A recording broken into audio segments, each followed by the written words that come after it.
Bonjour à tous. Toujours dans notre chapitre en rapport avec la communication externe, nous allons entamer dans cette deuxième capsule vidéo les types de la communication externe. Alors, la communication externe peut être répartie en deux grandes parties, une communication marchande et une communication non marchande. Alors, la communication marchande va être résumée en communication commerciale et la communication non marchande va être répartie en deux, la communication non marchande des entreprises et non marchande sociale ou non marchande des autres organisations. Alors, la communication commerciale est un des éléments du mix marketing. Elle peut porter sur un produit, une gamme de produits ou sur une marque. C'est l'ensemble des messages émis par une organisation vers une cible, consommateur, prescripteur, vendeur, revendeur, et dont la finalité est de créer ou maintenir une relation avec elle et influencer son comportement d'achat. Cette communication externe est une des composantes du plan marketing ou du plan du mix marketing. Alors, la communication commerciale est répartie en quatre grandes catégories. Une communication produit, B2C, business to customer, adressée aux particuliers. Une communication marque, une communication B2B, adressée aux professionnels. Et une communication collective. Alors, la communication commerciale produit est la forme la plus courante de communication publicitaire. La communication commerciale produit regroupe l'ensemble des actions destinées à promouvoir un produit ou un service. Elle vise à faire connaître les produits ou les services, à informer sur leurs caractéristiques et leurs qualités, à susciter le désir, à générer une image positive, cohérente avec celle de la marque. Elle cherche aussi à créer des attitudes favorables à l'achat et à inciter les distributeurs à commercialiser les produits. Les campagnes publicitaires pour des voitures, des produits électroménagers, des produits alimentaires, des produits d'hygiène, beauté, etc. de tout type. Alors, nous avons pris plusieurs exemples, nous avons eu l'occasion en cours de les détailler un peu plus. Donc, dans chacune de ces affiches ou de ces visuels publicitaires, chaque marque a mis en avant un élément comparatif, un élément plus important. Alors, chez Mercedes, nous avons mis en avant beaucoup plus le produit. Dans les deux autres marques, nous avons mis en avant beaucoup plus le prix, qu'il soit journalier, mensuel, avec les avantages, etc. Alors, dans ces affiches-là aussi, donc on vend chez Vestina le style, la marque Télécom, on vend la convivialité, etc. Et chez Nespresso, on donne une preuve de qualité, etc. à travers un avis posté par un des utilisateurs. Alors, la communication marque, particulièrement importante pour les marques présentes sur des marchés très concurrentiels comme l'automobile ou à forte valeur imaginaire comme les parfums ou le secteur du luxe de manière générale.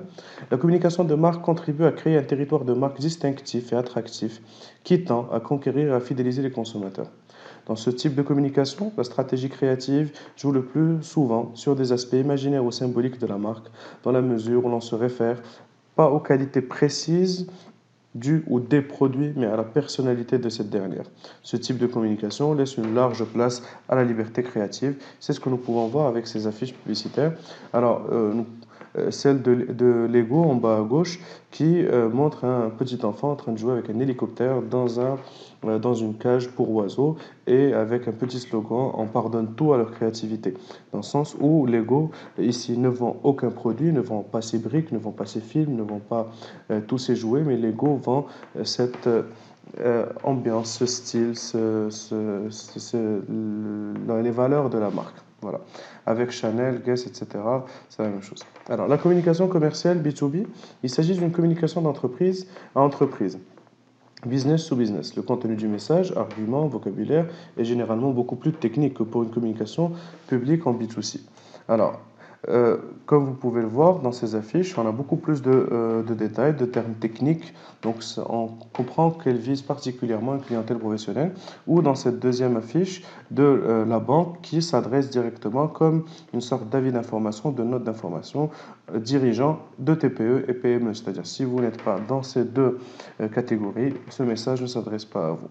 Alors, avec cette autre affiche publicitaire, donc vous voyez tous les détails, tous les avantages, etc., le camion, etc. Donc, même dans le visuel, on comprend que ça s'adresse aux entreprises et c'est écrit aussi, c'est la solution pour votre entreprise, c'est Jawaz Pro. Alors, la communication commerciale collective, elle est menée en commun par des annonceurs d'un même secteur, regroupés en général en syndicats professionnels pour promouvoir leurs produits ou secteurs d'activité et les réaliser à frais partagés entre l'ensemble des individus composant ce métier ou ce secteur d'activité. Alors, plusieurs publicités ont été faites. Dans ce sens, nous en avons parlé. Alors, en ce qui concerne la communication non marchande des entreprises, le discours porte sur l'entreprise et vise à faire connaître ses performances économiques, financières, sociales, ses missions, ses métiers, ses choix, ses valeurs, son engagement ou encore sa culture. L'objectif est de créer une forte identité, de valoriser son image et de susciter l'adhésion. Ce type de communication, dit aussi communication d'entreprise ou communication corporate, se distingue de la communication commerciale dans la mesure où c'est l'organisation qui est mise en valeur, qui est au centre du discours et non directement les produits et services. Nous avons premier la communication institutionnelle. C'est un ensemble d'actions de communication qui vise à promouvoir l'image de l'entreprise ou d'une organisation vis-à-vis de ses clients et de différents partenaires. La communication d'entreprise se distingue classiquement de la communication de marque dans la mesure où c'est l'organisation qui est promue et non directement ses produits ou services.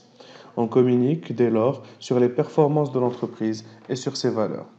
Alors, plusieurs exemples ont été cités. Nous pouvons reprendre celui de McDonald's dans la fiche en bas à gauche qui défend sa position par rapport au développement durable, à sa prise de conscience de l'importance d'encourager et de respecter les agriculteurs locaux et de se développer tout en permettant aux autres de progresser et de développer avec lui. C'est dans une approche de développement durable que McDonald's se positionne et il communique autour de ça pour valoriser son image de marque.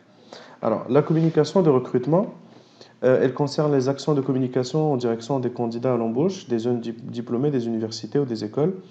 C'est des entreprises qui cherchent à mettre en valeur une marque employeur pour être attractif, pour de nouvelles compétences, pour de nouveaux jeunes diplômés et pour pouvoir se positionner sur le marché, bien sûr, de l'emploi. Alors, plusieurs exemples ont été donnés, celui d'Apple, de Google, de Microsoft. Nous prenons celui de Google. Google est extrêmement attractif. Tous les ingénieurs du monde, ou analystes ou statisticiens du monde, rêvent de travailler dans une multinationale comme Google. Et la valeur de cette marque est aussi déployée à travers le design de leurs locaux, de leur mobilier, très souvent publié sur Internet, pour donner envie à tout nouveau diplômé d'intégrer Google pour y travailler. Alors, c'est aussi extrêmement utilisé dans les centres d'appel. Il y a un marché extrêmement concurrentiel au niveau du marché de l'emploi, du marché du recrutement, pour trouver les meilleures compétences et pour réussir surtout à les garder par la suite. Alors, il y a aussi la communication financière qui a pour objet d'informer les parties prenantes d'une entreprise, actionnaires, investisseurs, analystes, banquiers, agences de notation, etc., sur sa santé financière et sa stratégie en vue de financer son développement. Elle est en partie imposée par la réglementation, notamment en matière de publication de comptes ou de reporting pour un certain nombre d'entreprises, principalement cotées en bourse. Mais elle est aussi réalisée sur une base volontaire, communiqué de presse, présentation aux analystes, etc. Alors, nous avons pris, titre d'exemple, celui de les titres des communiqués officiels par rapport aux résultats annuels de Carrefour. Alors, depuis 2013 à 2019. Alors, Carrefour, chaque année, publie un titre et dans les titres, alors, c'est toujours positif. Donc, même si les chiffres ne sont pas aussi bons d'année en année, la manière avec laquelle ils sont présentés est faite pour rassurer les investisseurs, pour rassurer les employés aussi, pour rassurer sur sa santé financière. Alors, il y a aussi une communication de crise. Elle est mise en place dans des périodes de difficultés graves pour éviter une dégradation de l'image de l'entreprise, l'image de l'organisation, et nécessite une préparation en amont. Donc, nous avons eu beaucoup l'occasion de parler de ça, et surtout en période de crise sanitaire où toutes les entreprises, les organisations et même les États sont obligés de mettre en place une communication de crise pour rassurer l'ensemble des citoyens, des collaborateurs quant à l'avenir et à la survie de l'organisation. Donc nous avons tous besoin d'être rassurés en ayant une information. C'est ce qui a été extrêmement bien fait par l'État marocain qui, dès le début de la crise, a mis en place des points presse quotidiens, des émissions de télé, des conférences de presse avec le porte-parole du gouvernement, avec l'ensemble des ministres et plusieurs chercheurs, instituteurs, universitaires qui expliquent et facilitent la compréhension d'un certain nombre de choses à l'ensemble de la population marocaine. Alors, ça a été fait aussi dans le cadre de crise, nous en avons parlé, il y a 2 ou 3 ans au Maroc, une vague de boycott d'un certain nombre de marques, et ces marques ont réagi avec une communication de crise pour faire appel à la transparence, pour expliquer, pour regagner la confiance des consommateurs. Alors, c'est fait aussi au niveau national, au niveau touristique, suite à la crise que connaît actuellement le secteur, causée par la crise sanitaire, par la fermeture des frontières, etc. Et il y a un engouement vers le tourisme national. Donc, il y a une communication de crise pour communiquer avec la population marocaine, avec le tourisme national, pour présenter les différents avantages, mais aussi pour rassurer quant à la qualité des prestations, quant à la qualité des services et quant à la sécurité aussi de voyage, aux normes sanitaires, etc. Alors, il y a une communication non marchande des autres organisations ou qu'on appelle la communication sociale. Elle peut être publique, associative ou politique. Elle émane généralement des administrations, des collectivités locales et du gouvernement, en s'adressant aux citoyens, aux administrés, aux personnes de ces administrations et au public extérieur. Elle vise notamment à faire connaître l'action des institutions et à les légitimer. Alors, la communication gouvernementale, elle a pour objectif d'informer et de rendre compte aux citoyens des orientations et décisions prises et de les faire adhérer à celles-ci. Quand l'État prend une décision, elle cherche à faire accepter cette décision-là et à faire adhérer l'ensemble des citoyens à la décision prise par l'État. Alors, sur cette affiche du ministère français, la France a réalisé un grand emprunt et a expliqué, a justifié, a légitimé cet emprunt en communiquant à travers une communication officielle, gouvernementale, avec les citoyens. Le grand emprunt n'est pas une dépense courante, c'est un programme qui vise à enrichir le pays et qui financera des investissements dans les secteurs d'avenir choisis pour leur capacité à créer de l'activité, de l'emploi et des recettes. Alors, il y a une communication aussi d'intérêt général qui émane d'un ministère, d'une administration. Elle cherche à faire évoluer les comportements, peuvent y être associées des campagnes sur des grandes causes menées par des associations à but non lucratif, des ONG, dont des finalités sont souvent très proches. Alors, dans cette affiche, c'est par rapport à la ceinture de sécurité. Plusieurs spots publicitaires ont été tournés et diffusés dans les chaînes de télé au Maroc, à l'étranger et sur les réseaux sociaux par rapport aux règles sanitaires, au respect de la distanciation sociale, au port du masque, au comment se laver les mains, etc. Donc, toutes ces communications sont des communications d'intérêt général. D'autres communications émanent des collectivités locales, émanent des communes, des regroupements de communes, des départements ou des régions pour promouvoir un territoire, pour promouvoir ses valeurs, pour promouvoir un produit du terroir, etc. Pour rendre une destination, un territoire attractif, aussi bien pour ça peut avoir des cibles d'entreprises, des cibles d'investisseurs, des cibles de citoyens qui vont vouloir venir habiter dans cette région, investir, entreprendre, etc. Alors, il y a une communication non marchande qui est associative. Les associations qui interviennent dans le monde entier, au niveau culturel, humanitaire, scientifique, de loisirs, de sport, les ressources sont intégralement destinées à leur fonctionnement. La communication des associations a pour but de faire connaître, mais aussi de recruter des bénévoles et de collecter des fonds.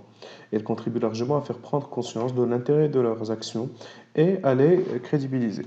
Donc ces deux affiches, alors la première avec les Restos du Cœur, dans cette affiche publicitaire, donc, nous en avons beaucoup parlé et nous pouvons voir que c'est une sorte de bilan exposé, présenté à tout le monde. Alors c'est une communication externe qui vise à présenter un bilan des réalisations et qui vise à augmenter l'adhésion à la fois des bénévoles, des distributeurs, des entreprises, des donateurs, des mécènes, etc.